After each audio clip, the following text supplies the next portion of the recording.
Until recently, every time I was asked what was my first priority in life, I always responded with being happy. Because my whole life I was sold this idea that life is too short and it's all about enjoying it. And while that might be true to a certain degree, little did I understand about happiness and little did I understand anything about my life. Now, it is true that everything we do is in the pursuit of happiness. But before we get exactly into what makes you happy, I want to explain to you the science behind it all. Inside your brain is the pleasure or happiness center, and it's located in the same area as the pain center. And the same neurons that fire up to release dopamine are the same ones that fire up to cause you pain.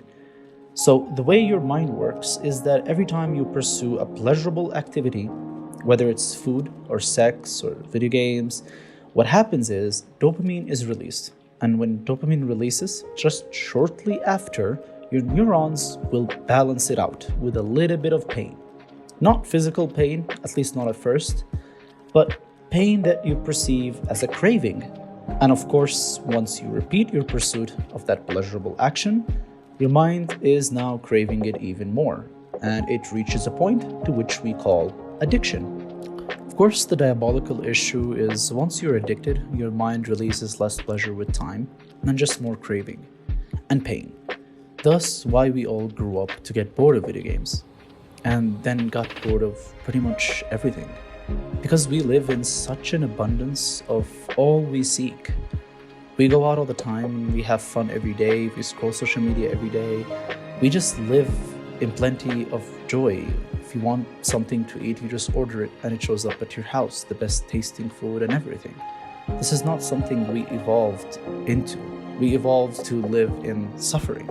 So what all of this plenty of joy and causes is that over time, the more constant pleasure you attain, the more pain that you are going to have to pay back, causing a lot of people, especially young people, me included at one point, to fall into depression from the amount of mental suffering. So the more pleasure you seek, the more pain you will have to feel, and vice versa, of course. Understanding this means we should seek pain instead of pleasure. And I obviously don't mean to start torturing yourself, but to do things we find difficult. So, let's go through all the lifestyle changes and things you need to understand to pursue happiness. Some are painful and some are not. Starting with the point that changed my life, and that is exercising. When you exercise, you provide a low-dose jolt to the brain's reward centers, the system of the brain that helps you anticipate pleasure, feel motivated, and maintain your hope. Over time, regular exercise remodels the reward system, leading to higher circulating levels of dopamine and more available dopamine receptors. In this way, exercise can both relieve depression and expand your capacity for joy. These changes can also repair the neurological havoc wreaked by substance abuse and addictions in general. Addictions lower the level of dopamine in your brain and reduce the availability of dopamine receptors in the reward system. As a result, people struggling with addiction can feel unmotivated, depressed, and antisocial, and unable to enjoy ordinary pleasures. Exercise can reverse all of this. We all know how tasty food makes us happy and, of course, sometimes addicted.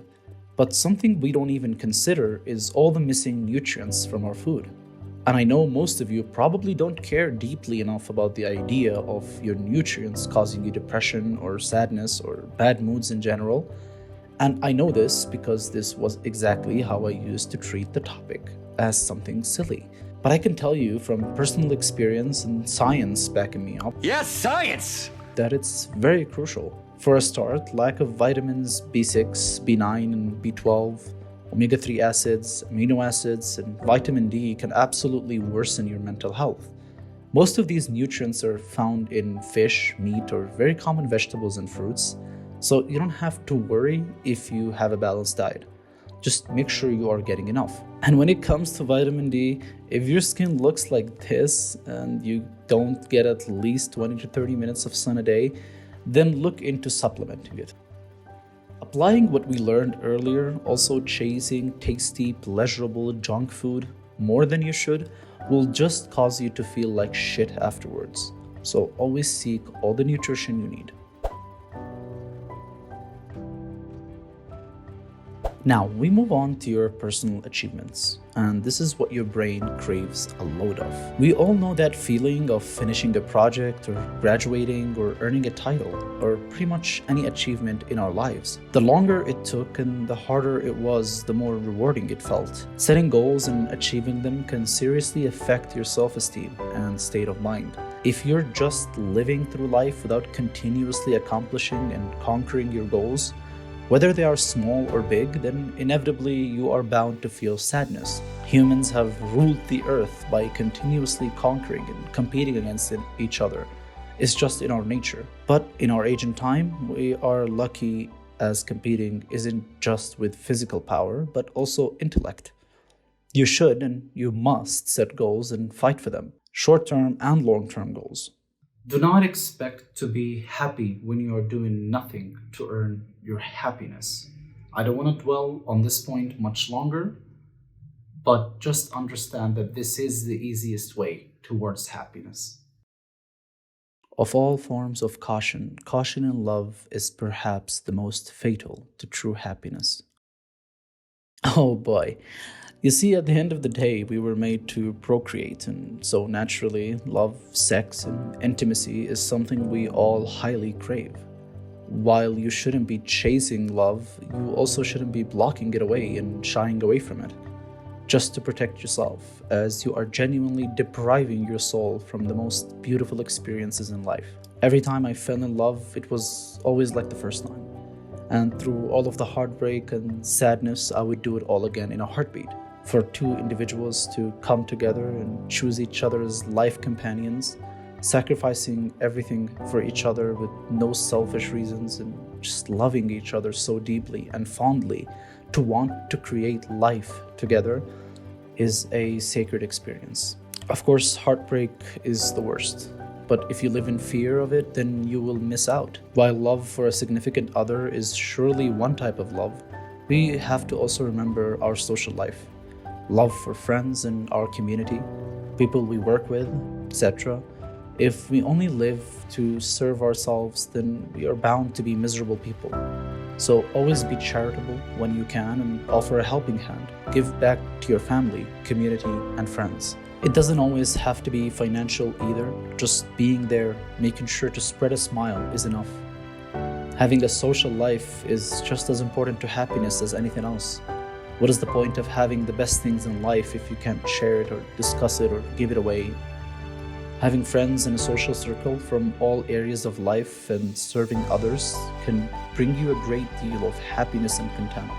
A bonus to all the points mentioned before is hobbies. It's always good to have hobbies and try new ones and get good at them. They do not have to serve any purpose other than making you happy. After discussing and understanding the reasons that make us happy, we have to also remember to moderate our pleasurable experiences. So when we're going somewhere, instead of listening to music constantly or scrolling on your phone, try to just be with your thoughts. So the next time you listen to music or get on your phone, it will be just a bit more exciting. Finally, understand that it's okay to feel lost at times. It is just part of the journey. If we are happy all the time, then we won't even feel it. So accept that happiness isn't a constant state of mind, and it is a reward for consciously working hard, and that there will be whole weeks where you might be feeling down and everything is completely against you, and there's nothing you can do other than sticking it through. So go out there and set your goals and work out and fall in love and spread a smile across everyone you meet. The world is in turmoil and suffering, so be a beacon of hope and light. Be a positive impact to those around you, your community, and your society. As God knows, we need you to step up now more than ever. And as always, thanks for watching.